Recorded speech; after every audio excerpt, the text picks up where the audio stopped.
As you know, I had made a video on chess opening tricks that exist in the Tennyson Gambit.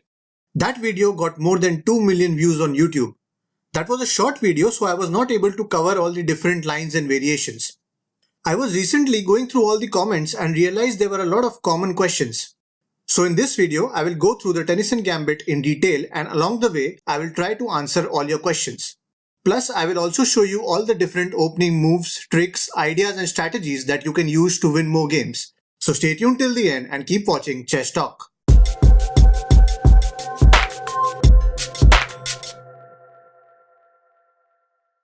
Hello chess friends, I am Jitendra Advani. If this is your first time on this channel and you want to learn some cool chess tricks and become a better chess player, then start now by subscribing and clicking the bell so you don't miss any of my videos.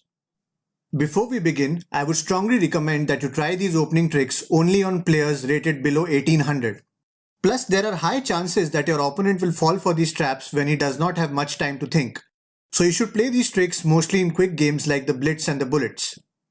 Okay, so let's start with the king's pawn opening, pawn to e4.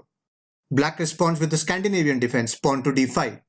Now as white, you will play this surprising move, knight to f3. Now here, there were a lot of comments from our viewers that this opening does not happen.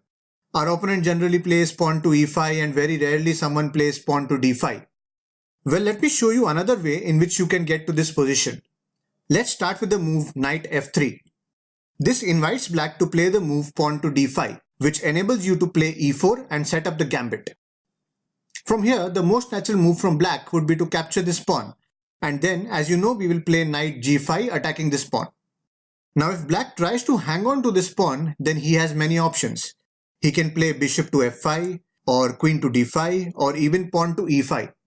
I will show you tricks in all these lines, but first let's see the most common and sensible reply from black, that is knight to f6.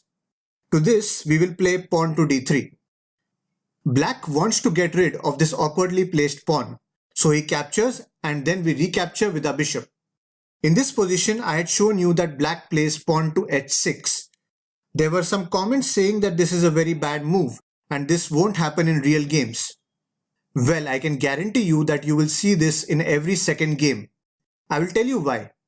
Look, when I talk about less rated players, they get very uncomfortable seeing their opponent's pieces getting close to them, especially if it's a knight targeting their king side. So they try to kick off this knight immediately and hence they play the move pawn to h6. Anyone who hasn't seen this trap before has very high chances of falling for it. So from here we will play knight to f7, forking the queen and rook. The king is forced to capture, then we will play bishop to g6, check, and the queen is gone. So that was the first variation which I had also shown in my earlier video. Now let me just go back and show you what happens if black plays bishop to f5. From here you can attack this pawn with your other knight. Again, he tries to defend this pawn, so he plays knight to f6. You will now attack the pawn for the third time by playing queen to e2. This will force black to play queen to d4 to support the pawn. If he plays this, then he's gone. Let me show you how. First, you will play queen b5 check, attacking the king, the bishop, and this pawn on b7. Black's response is pretty much forced. He will have to play bishop to d7. Now you can capture this b7 pawn.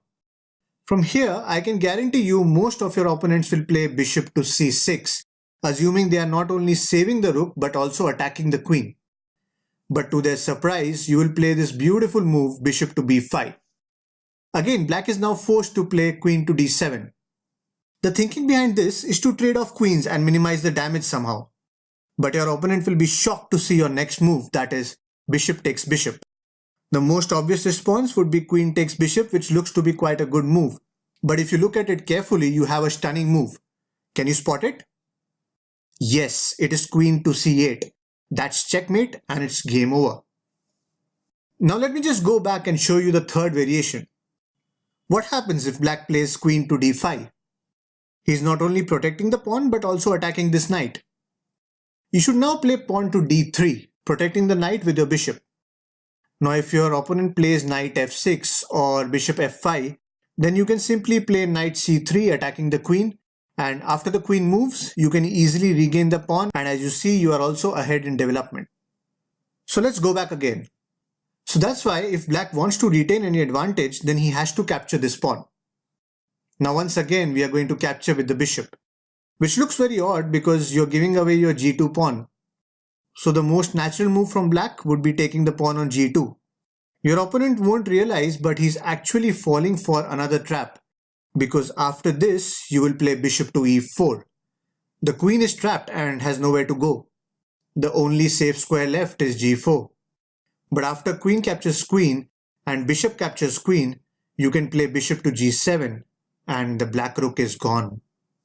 Okay, so now let's go back and see another move to support the pawn, and that is pawn to f5. I would say this is the worst possible move, and you can take advantage of it by simply playing bishop to c4 and attacking the weakest square of f7. Here black is left with no options, so he will have to play knight h6 to support this square. After this, I would play pawn to d3. If black wants to keep the material advantage, then he will have to capture the pawn. I would not be too concerned about this pawn, so I will simply castle and get my rook involved. If black captures again, you can take with your queen. What you're looking to do is to clear up the board and get more of your pieces involved in the game. You have your queen attacking this pawn, you have your bishop and knight eyeing down the f7 square, you can get your rook to attack along these open lines. Whereas if you see black's position, all his pieces are blocked and doing absolutely nothing. So all in all, you have a lot of attacking options and it's a very good position for white.